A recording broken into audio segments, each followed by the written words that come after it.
Like the video, subscribe to the channel and press the bell icon for latest video updates. ਦਰਸ਼ਕੋ, ਤੁਹਾਨੂੰ ਪਤਾ ਹੈਗਾ ਪੰਜਾਬ ਵਿੱਚ ਕਿਸਾਨੀ bill ਜਿਹੜੇ ਕਾਨੂੰਨ ਬਣ ਚੁੱਕੇ ਆ, ਉਹ ਵੀ ਕਿਸਾਨਾਂ ਦੀ ਫੇਵਰ 'ਚ ਨਹੀਂ ਲੱਗਦੇ। ਕਿਸਾਨ ਜਿਹੜੇ ਹੈਗੇ ਆ ਐਜੂਕੇਸ਼ਨ 'ਤੇ ਆ। ਇਸ ਤਰ੍ਹਾਂ ਹੀ ਮੋਦੀ ਸਾਹਿਬ ਨਵੀਂ ਐਜੂਕੇਸ਼ਨ ਪਾਲਿਸੀ ਮਤਲਬ ਨਵੀਂ ਸਿੱਖਿਆ ਨੀਤੀ ਲੈ ਕੇ ਆਏ ਸੀ। ਬਹੁਤ ਅੱਛੇ ਪੰਜਾਬ ਦੇ ਇੰਟਲੈਕਚੁਅਲ ਜਿਹੜੇ ਹੈਗੇ ਉਹ ਫੀਲ ਕਰਦੇ ਹੈਗੇ ਆ, ਸਪੈਸ਼ਲੀ ਜਿਹੜੀ ਹਾਇਰ ਐਜੂਕੇਸ਼ਨ ਆ, ਇਹ ਪੰਜਾਬ ਦੇ ਕਾਲਜਾਂ ਲਈ ਅਨੁਕੂਲ ਨਹੀਂ ਹੈਗੇ। ਉਹ ਕਿਹੜੇ ਪੁਆਇੰਟ ਆ ਕਿਹਦੇ ਕਰਕੇ ਜਿਹੜੀ ਨਵੀਂ ਐਜੂਕੇਸ਼ਨ ਪਾਲਿਸੀ ਆ ਪੰਜਾਬ ਦੀ ਐਜੂਕੇਸ਼ਨ ਨੂੰ ਨੁਕਸਾਨ ਪਹੁੰਚਾ ਸਕਦੀ ਹੈਗੀ ਆ, ਇਹਦੇ ਬਾਰੇ ਅਸੀਂ ਆਨਲਾਈਨ ਗੱਲਬਾਤ ਕਰਾਂਗੇ। ਸਾਡੇ ਤੋਂ ਆਨਲਾਈਨ ਖੰਨਾ ਤੋਂ ਜੁੜੇ ਨੇ ਪ੍ਰੋਫੈਸਰ ਤਰਸੇਮ ਬਾਈਆ ਜੀ, ਜੋ ਕਿ ਏਐਸ ਕਾਲਜ ਖੰਨਾ ਦੇ ਪ੍ਰਿੰਸੀਪਲ ਰਹਿ ਚੁੱਕੇ ਹੈਗੇ ਆ, ਬਹੁਤ ਅੱਛੇ ਜੂਨੀਅਰ ਰਹੇ ਹੈਗੇ ਆ ਜੀ। ਇਹਦੇ ਨਾਲ ਪੰਜਾਬ ਐਜੂਕੇਸ਼ਨਿਸਟ ਫੋਰਮ ਦੇ ਚੇਅਰਮੈਨ ਵੀ ਹੈ। ਬਾਈਆ ਸਾਹਿਬ, ਸਾਡੇ ਪ੍ਰੋਗਰਾਮ 'ਚ ਬਹੁਤ ਬਹੁਤ ਸਵਾਗਤ ਹੈ। बहुत शुक्रिया जी मनोहर जी, बहुत शुक्रिया। Thank you.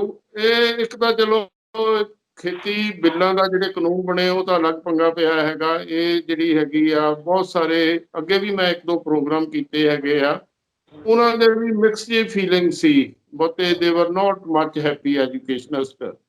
ਇਹ ਜਿਹੜੀ ਨਵੀਂ ਸਿੱਖਿਆ ਨੀਤੀ ਹੈਗੀ ਆ, ਇਹਦੇ ਕਿਹੜੇ ਪੁਆਇੰਟਸ ਆ ਉਹ ਪੁਰਾਣੇ ਨਾਲੋਂ ਭਿੰਨ ਹੈਗੇ, ਤੇ ਕਿਹੜੇ ਜਿਹੜੇ ਹੈਗੇ ਉਹ ਨਹੀਂ ਪੰਜਾਬ ਦੀ ਐਜੂਕੇਸ਼ਨ ਨੂੰ, ਸਪੈਸ਼ਲੀ ਹਾਇਰ ਐਜੂਕੇਸ਼ਨ ਨੂੰ ਨਹੀਂ ਸੂਟ ਕਰਦੇ ਹੈਗੇ? ਸਾਡੇ ਦਰਸ਼ਕਾਂ ਨੂੰ ਜ਼ਰੂਰ ਦੱਸੋ।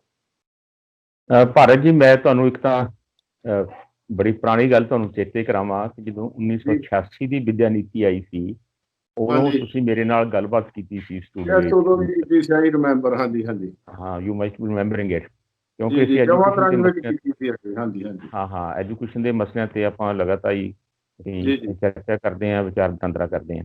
ਮੈਂ ਤੁਹਾਨੂੰ ਧਿਆਨ 'ਚ ਗੱਲ ਇਹ ਲਿਆਉਣਾ ਚਾਹੁੰਦਾ, ਇਹ ਮੁਲਕ ਦੀ ਜਿਹੜੀ ਇੱਕ ਤਾਂ ਤੁਸੀਂ ਹੁਣੇ ਕਿਸਾਨੀ ਦੀ ਗੱਲ ਕਰਦੇ ਸੀ, ਉਹਨਾਂ 'ਚ ਤੇ ਇਹਦੇ 'ਚ ਇੱਕ ਗੱਲ ਕਾਮਨ ਹੈ ਕਿ ਉਹ ਨੀਤੀ ਤੇ ਵੀ ਕਿਸਾਨਾਂ ਵਾਲਿਆਂ ਤੇ ਵੀ ਕੋਈ ਚਰਚਾ ਬਹਿਸ ਵਟਾਂਦਰਾ ਨਹੀਂ ਹੋਇਆ। ਲੋਕਾਂ ਦੀ ਪਿੱਠ ਤੇ ਹੀ ਨਾਲ ਹੀ ਕੀਤੀ ਗਈ। ਇਸ ਤਰ੍ਹਾਂ ਜਿਹੜੀ ਨਵੀਂ ਐਜੂਕੇਸ਼ਨ ਪਾਲਿਸੀ ਹੈ, ਇਹ ਵੀ ਹਿੰਦੁਸਤਾਨ ਦੀ ਸਰਕਾਰ ਨੇ ਹਜੇ ਤੱਕ ਨਾ ਇਹਦੇ ਤੇ ਪਾਰਲੀਮੈਂਟ 'ਚ ਬਹਿਸ ਹੋਈ ਹੈ, ਨਾ ਰਾਜ ਸਭਾ 'ਚ ਬਹਿਸ ਹੋਈ ਹੈ, ਤੇ ਨਾ ਜਿਹੜੀ ਸਿੱਖਿਆ ਮਹਿਕਮੇ ਦੀ ਸਟੈਂਡਿੰਗ ਕਮੇਟੀ, ਐਡਵਾਈਜ਼ਰੀ ਕਮੇਟੀ ਹੁੰਦੀ ਹੈ ਪਾਰਲੀਮੈਂਟ, ਉਹਦੇ 'ਚ ਬਹਿਸ ਹੋਈ ਹੈ। ਨਾ ਇਹਨਾਂ ਨੇ ਕਿਸੇ ਸਿੱਖਿਆ ਨਾਲ ਜੁੜੇ ਹੋਏ ਜਿਹੜੇ ਅਦਾਰੇ ਨੇ, ਇਹ ਵਾਈਸ ਚਾਂਸਲਰ ਦੀ ਕਾਨਫਰੰਸ ਹੋ ਸਕਦੀ ਸੀਗੀ ਜਾਂ ਪ੍ਰਿੰਸੀਪਲ ਦੀ, ਡਿਸਕਸ ਕੀਤਾ, ਕਿਸੇ ਨਾਲ ਡਿਸਕਸ ਨਹੀਂ ਕੀਤਾ ਹੋਇਆ। ਤੇ ਨਾਲ ਅਧਿਆਪਕ ਲਹਿਰਾਂ ਜਿਹੜੀਆਂ ਨੇ ਕਰੋੜਾਂ ਦੀਆਂ, ਲੱਖਾਂ ਦੀਆਂ, ਉਹਨਾਂ ਨਾਲ ਕੋਈ ਚਰਚਾ ਕੀਤਾ, ਨਾ ਵਿਦਿਆਰਥੀ ਨਾਲ ਚਰਚਾ ਕੀਤੀ ਹੈ। ਆਪਣੇ ਆਪ ਮੈਨੂੰ ਸੁਣ ਕੇ ਬਹੁਤ ਹੈਰਾਨ ਹੋਇਆ ਮੈਂ। ਹਾਂਜੀ, ਇੱਕ ਤਾਂ ਇਸ ਕਰਕੇ ਮੈਂ ਤੁਹਾਡੇ ਧਿਆਨ 'ਚ ਲਿਆਵਾਂ ਕਿ ਇਹ ਵੀ ਉਸ ਤਰ੍ਹਾਂ ਹੀ ਗੈਰ ਜਮਹੂਰੀ ਢੰਗ ਨਾਲ ਲਾਗੂ ਕੀਤੀ ਗਈ ਹੈ, ਜਿਸ ਤਰ੍ਹਾਂ ਕਿ ਕਿਸਾਨੀ ਦੇ ਆਰਡੀਨੈਂਸ ਦੀ ਆਪਾਂ ਗੱਲ ਕਰਦੇ ਸੀਗੇ। ਦੂਸਰੀ ਗੱਲ ਮੈਂ ਤੁਹਾਡੇ ਧਿਆਨ 'ਚ ਲਿਆਵਾਂ ਕਿ ਇਹ ਮੁਲਕ ਦੀ ਤੀਜੀ ਵਿਦਿਆ ਨੀਤੀ ਹੈ। ਇੱਕ 1968 'ਚ ਆਈ ਸੀ, ਜਿਹੜੀ ਆਜ਼ਾਦੀ ਤੋਂ ਤੁਰਤ ਬਾਅਦ, ਔਰ ਫਿਰ 1986 'ਚ ਜਦੋਂ ਰਾਜੀਵ ਗਾਂਧੀ ਜੀ ਸੀ, ਜਿਹਦੀ ਆਪਾਂ ਚਰਚਾ ਕਰਦੇ ਸੀ, ਉਹਦੇ 'ਚ ਆਈ ਸੀ। ਫਿਰ 1992 'ਚ ਰਾਮਾ ਮੂਰਤੀ ਕਮੇਟੀ ਬਣੀ, ਜਦੋਂ ਬੀਪੀ ਸਿੰਘ ਹੋਣਾ ਨੇ, ਤੇ ਉਹਨਾਂ ਨੇ ਇੱਕ ਥੋੜੀ ਜਿਹੀ ਅਮੈਂਡਮੈਂਟਾਂ ਕੀਤੀਆਂ, ਤੇ ਇਹ ਨਵੀਂ ਸਰਕਾਰ ਦੀ ਜਿਹੜੀ ਪਹਿਲੀ ਨੀਤੀ ਹੈ ਤੇ 21ਵੀਂ ਸਦੀ ਦੀ ਪਹਿਲੀ ਨੀਤੀ ਹੈ। ਇੱਕ ਤਾਂ ਇਹ 'ਚ ਜਿਹੜੀਆਂ ਮੁੱਖ ਗੱਲਾਂ ਨੇ ਮੈਂ ਤੁਹਾਡੇ ਧਿਆਨ 'ਚ ਲਿਆਵਾਂ, ਜੋ ਕਿ ਸਰਕਾਰ ਨੇ ਇਹ 29 ਜੁਲਾਈ ਨੂੰ ਇਹਨਾਂ ਨੇ ਕੈਬਨਿਟ ਰਾਹੀਂ ਅਪਰੂਵ ਕੀਤੀ ਹੈ। ਔਰ ਉਹਦੇ ਬਾਅਦ ਜਦੋਂ ਪ੍ਰੈਸ ਕਾਨਫਰੰਸ ਇਹਨਾਂ ਨੇ ਕੀਤੀ ਹੈ, ਤਾਂ ਉਹਦੇ 'ਚ ਵੀ ਔਰ ਪ੍ਰਧਾਨ ਮੰਤਰੀ ਜੀ ਨੇ 2-3 ਵਾਰੀ ਉਹਦੇ ਬਾਅਦ ਤੋਂ ਇਸ ਤੇ ਚਰਚਾ ਕੀਤੀ ਹੈ। ਔਰ ਕਹਿੰਦੇ ਇਹ ਨੇ ਉਹ ਕਿ ਅਸੀਂ ਜਿਹੜੀਆਂ ਪੁਰਾਣੀਆਂ ਵਿਦਿਅਕ ਸਟਰਕਚਰ ਸੀਗੀਆਂ, ਵਿਦਿਆ ਦੀਆਂ ਬਣੀਆਂ ਹੋਈਆਂ, ਜਾਂ ਉਹਨਾਂ ਦੇ ਆਪਾਂ ਅਦਾਰੇ ਬਣੇ ਹੋਏ ਸੀ, ਉਹਨਾਂ 'ਚ ਆਮ ਤੌਰ 'ਤੇ ਵਿਦਿਆ ਨੀਤੀਆਂ ਕੋਈ ਸੁਝਾਅ ਦਿੰਦੀਆਂ ਹੁੰਦੀਆਂ ਨੇ ਰਿਫੋਰਮ ਕਰਨ ਵਾਸਤੇ, ਉਹਨਾਂ 'ਚ ਅਮੈਂਡਮੈਂਟਾਂ ਕਰਦੀਆਂ ਹੁੰਦੀਆਂ ਨੇ। ਇਹ ਕਹਿੰਦੇ ਨੇ ਵੀ ਅਸੀਂ ਟੋਟਲ ਓਵਰਹਾਲ ਕਰਨਾ ਗਾ ਇਸ ਨੂੰ, ਔਰ ਐਜੂਕੇਸ਼ਨ ਨੂੰ ਟੋਟਲ ਓਵਰਹਾਲ ਕਰਨਾ ਸਟਰਕਚਰ ਨੂੰ। ਦਾਅਵਾ ਉਹ ਇਹ ਕਰਦੀ ਆ ਕਿ ਇਸ ਤਰ੍ਹਾਂ ਦੇ ਅਸੀਂ ਟੋਟਲ ਓਵਰਹਾਲ ਕਰਕੇ, ਔਰ ਜਿਹੜਾ ਇੱਕ ਹਿੰਦੁਸਤਾਨ ਨੂੰ ਨੌਲੇਜ ਸੁਪਰ ਪਾਵਰ ਜਾਂ ਵਿਸ਼ਵ ਗੁਰੂ, ਉਹ ਸਾਡਾ ਟੀਚਾ ਉਹ ਚਾਹੁੰਦੇ ਆ, ਉਹ ਹੈਗਾ ਗਾ। ਇਸ ਕਰਕੇ ਇੱਕ ਤਾਂ ਜਿਹੜੀ ਮੈਂ ਤੁਹਾਡੇ ਧਿਆਨ 'ਚ ਲਿਆਵਾਂ ਕਿ ਜਿਹੜੀਆਂ 70 ਸਾਲ ਦੀਆਂ ਹਿੰਦੁਸਤਾਨ ਦੀਆਂ ਵਿਦਿਆ ਦੀਆਂ ਪ੍ਰਾਪਤੀਆਂ ਨੇ, ਉਹਦੇ ਹੁਣ ਤੱਕ ਅਲਟੀਮੇਟਲੀ ਵਿਦਿਆ ਤਾਂ ਚੱਲ ਰਹੀ ਸੀ ਆਪਣੀ, ਤੇ ਜਿਹਦੀਆਂ ਬੜੀਆਂ ਸ਼ਾਨਦਾਰ ਪ੍ਰਾਪਤੀਆਂ ਨੇ ਪੁਰਾਣੀ ਵਿੱਦਿਆ ਦੀਆਂ, 100 ਘਾਟਾਂ ਵੀ ਨੇ, ਆਪਾਂ ਡਿਸਕਸ ਕਰ ਚੁੱਕੇ ਹਾਂ। ਕਿ ਜਿਵੇਂ ਆਜ਼ਾਦੀ ਵੇਲੇ ਸਿਰਫ 50 ਕਾਲਜ ਸੀ, ਆਪਣੀਆਂ 500 ਕਾਲਜ ਸੀਗੇ। ਇਸ ਵੇਲੇ ਕੋਈ 50,000 ਕਾਲਜ ਹੈ ਹਿੰਦੁਸਤਾਨ 'ਚ। ਉਸ ਵੇਲੇ 50 ਯੂਨੀਵਰਸਿਟੀਆਂ ਸੀ ਤੇ ਹੁਣ ਲਗਭਗ 950 1000 ਯੂਨੀਵਰਸਿਟੀਆਂ ਨੇ ਉਸ ਦੇ ਵੇਲੇ। ਤਾਂ ਹਿੰਦੁਸਤਾਨ ਦੀ ਜਿਹੜੀ ਹਾਇਰ ਐਜੂਕੇਸ਼ਨ ਦੇ ਜ਼ੋਰ ਤੇ ਹਿੰਦੁਸਤਾਨ ਅੱਜ ਇੱਕ ਮਿਸਾਈਲਾਂ ਬਣਾ ਰਿਹਾ, ਉੱਥੋਂ ਟੈਕਨੋਲੋਜੀ ਲੈ ਕੇ ਨਾਸਾ 'ਚ ਆਪਾਂ ਬੈਠੇ ਹਾਂ। ਔਰ ਜਿਹੜੀ ਸਿਲੀਕਨ ਵੈਲੀ ਆ ਕੰਪਿਊਟਰ ਦੀ, ਉਹ ਵੀ ਇੰਡੀਆ ਉਸ ਨੂੰ ਡੈਮੀਨੇਟ ਕਰ ਰਿਹਾ। ਔਰ ਜਿਹੜੇ ਆਪਣੇ ਖੁਰਾਨਾ ਵਰਗੇ ਡਾਕਟਰ ਸੀ, ਨੋਬਲ ਲਾਰੀਏਟ, ਉਹ ਵੀ ਇਸ ਤੇ ਆਪਣੇ ਪ੍ਰੋਜੈਕਟ ਸੀ। ਆਪਾਂ ਵੱਡੇ ਪੱਧਰ ਤੇ ਡਿਫੈਂਸ ਇੰਡਸਟਰੀ ਔਰ ਵੱਡੇ ਪੱਧਰ ਤੇ ਜਿਹੜੀਆਂ ਹੋਰ ਸੀਗੇ, ਜਿਵੇਂ ਆਇਲ ਇੰਡਸਟਰੀ, ਉਹਦੇ ਇੰਜੀਨੀਅਰ, ਔਰ ਸਪੇਸ ਵਿੱਚ ਜਿਸ ਤਰ੍ਹਾਂ ਆਪਾਂ ਜਾਣਦੇ ਹਾਂ ਕਿ ਅਸੀਂ ਚੰਦਰਮਾ ਨਾ। ਸੋ ਇਹ ਜੋ ਕੁਝ ਸਾਰਾ ਹੋਇਆ ਸੀ, ਇਹ ਅਲਟੀਮੇਟਲੀ ਜੋ ਨੀਤੀ ਪੁਰਾਣੀ ਚੱਲ ਰਹੀ ਸੀ, ਇਹ ਉਹਦਾ ਹੀ ਕੰਟਰੀਬਿਊਸ਼ਨ ਸੀ, ਉਹਦੀ ਹੀ ਪ੍ਰੋਡਕਟ ਸੀਗੀ। ਤੇ ਬਦਕਿਸਮਤੀ ਨਾਲ ਜਿਹੜੇ ਇਸ ਵੇਲੇ ਦੇ ਇਹ ਨੀਤੀ ਬਣਾਉਣ ਵਾਲੇ ਨੇ, ਉਹਨਾਂ ਨੂੰ ਇਹ ਲੱਗਦਾ ਕਿ ਜੋ ਕੁਝ ਹੁਣ ਤੱਕ ਸੀ ਉਹ ਸਾਰੇ ਗਲਤ ਸੀ। ਇਸ ਕਰਕੇ ਅਸੀਂ ਇਸ ਕਰਕੇ ਨਾ ਵੀ ਸਾਰਾ ਹੀ ਠੀਕ ਕਰਨਾ ਹੈਗਾ। ਔਰ ਇਸ ਕਰਕੇ ਉਹ ਕਹਿੰਦੇ ਅਸੀਂ ਟੋਟਲ ਓਵਰਹਾਲ ਦੀ ਗੱਲ ਕਰਦੇ ਆ, ਅਸੀਂ ਇਸ ਨੂੰ ਕਰਨਾ ਚਾਹੁੰਦੇ ਹਾਂ। ਔਰ ਕੀ ਓਵਰਹਾਲ ਸੋਚਦੀ ਹੈ ਸਰਕਾਰ ਕਰਨੇ ਦੀ? ਕੀ ਨਫਾ ਨੁਕਸਾਨ, ਉਹ ਵੀ ਸਾਡੇ ਦਰਸ਼ਕਾਂ ਨੂੰ ਦੱਸ ਦਿਓ। ਮੈਂ ਦੱਸਦਾ ਤੁਹਾਨੂੰ, ਉਹਦੇ 'ਚ ਜਿਹੜੀਆਂ ਰਿਕਮੈਂਡੇਸ਼ਨਸ ਨੇ ਔਰ ਜਾਂ ਜਿਹੜੀਆਂ ਏਮਸ ਨੇ, ਉਹ ਕਿਵੇਂ ਪੂਰੀਆਂ ਹੋਣਗੀਆਂ ਕਿ ਨਹੀਂ ਹੋਣਗੀਆਂ। ਔਰ ਇੱਕ ਫਰਜ਼ ਕਰ ਲਓ, ਇਹਨਾਂ ਨੇ ਗੱਲ ਨੋਟ ਕੀਤੀ ਹੈ, ਉਹ ਗੱਲ ਠੀਕ ਨੋਟ ਕੀਤੀ ਹੈ ਕਿ ਜਿਹੜੀ ਪੁਰਾਣੀ ਵਿੱਦਿਆ ਨੀਤੀ ਸੀ, ਜਿਹਦੀ ਮੈਂ ਪ੍ਰਾਪਤੀਆਂ ਗਿਣਾ ਰਿਹਾ ਸੀ, ਉਹਦੇ ਬਾਵਜੂਦ ਉਹ 'ਚ ਘਾਟ ਕੀ ਸੀਗੀ ਕਿ ਜਿਹੜੀ ਗ੍ਰੋਸ ਐਨਰੋਲਮੈਂਟ ਰੇਸ਼ੋ ਸਾਡੀ ਕਹਿੰਦੇ ਆ, ਗ੍ਰੋਸ ਐਨਰੋਲਮੈਂਟ ਰੇਸ਼ੋ ਇੱਕ ਹੈ, ਜਿਹਦਾ ਅਰਥ ਇਹ ਹੁੰਦਾ ਕਿ ਜਿਹੜੀ ਹਾਇਰ ਐਜੂਕੇਸ਼ਨ 'ਚ ਨੌਜਵਾਨ ਜਾਂ ਬੱਚੇ ਹੋਣੇ ਚਾਹੀਦੇ, ਉਹ 18 ਤੋਂ 23 ਸਾਲ ਲੈਂਦੇ ਆ ਅਸੀਂ। ਉਹ ਸੀ ਜਿਹੜੀ ਉਹ ਪਾਪੂਲੇਸ਼ਨ ਦਾ ਗਰੁੱਪ ਹੈ, ਉਹਦੇ 'ਚੋਂ ਕਿੰਨੇ % ਬੱਚੇ ਹਾਇਰ ਐਜੂਕੇਸ਼ਨ 'ਚ ਜਿਹੜੇ ਹੈ ਉਹ ਹੈਗੇ ਆ। ਤਾਂ ਹਿੰਦੁਸਤਾਨ 'ਚ ਜਿਹੜੀ ਗ੍ਰੋਸ ਐਨਰੋਲਮੈਂਟ ਰੇਸ਼ੋ ਮੈਂ ਕਹਿ ਰਿਹਾ, ਉਹ 26.2% ਹੈ। ਔਰ ਜਿਹੜੀ SC ਪਾਪੂਲੇਸ਼ਨ ਹੈ, ਉਹ 25.4% ਹੀ ਹੈ। ਔਰ ਉਹਦੇ 'ਚ ਜਿਹੜੀਆਂ ਬਾਕੀ ਸੰਸਾਰ ਦੀਆਂ ਤਾਕਤਾਂ ਨੇ, ਜਿਨ੍ਹਾਂ ਨਾਲ ਮੁਕਾਬਲਾ ਕਰ ਰਹੇ ਹਾਂ, ਚਾਹੇ ਯੂਰਪ ਹੈ, ਚਾਹੇ ਅਮਰੀਕਾ, ਚਾਹੇ ਚੀਨ ਹੈ, ਉਹਨਾਂ ਦੀ ਗਿਣਤੀ ਤਕਰੀਬਨ 45-50% ਤੋਂ ਲੈ ਕੇ 80% ਤੱਕ ਐਨਰੋਲਮੈਂਟ ਹੈਗੀ ਆ। ਸੋ ਇੱਕ ਤਾਂ ਇਹ ਨੋਟ ਕਰਦੇ ਆ, ਇਟ ਮੀਨਸ ਕਿ ਅਸੀਂ ਕਈ ਪ੍ਰਾਪਤੀਆਂ ਕਰ ਲਈਆਂ, ਪਰ ਜਿਹੜਾ ਵਿੱਦਿਆ ਦਾ ਪਸਾਰ ਹੈਗਾ ਹਾਇਰ ਐਜੂਕੇਸ਼ਨ ਵਿੱਚ, ਉਹ ਸਾਡਾ ਠੀਕ ਨਹੀਂ ਹੈਗਾ। ਇਹ ਅਸੀਂ ਇਸ ਨੂੰ ਠੀਕ ਕਰਨਾ, ਇਸ ਨੂੰ ਚਾਹੁੰਦੇ ਹਾਂ।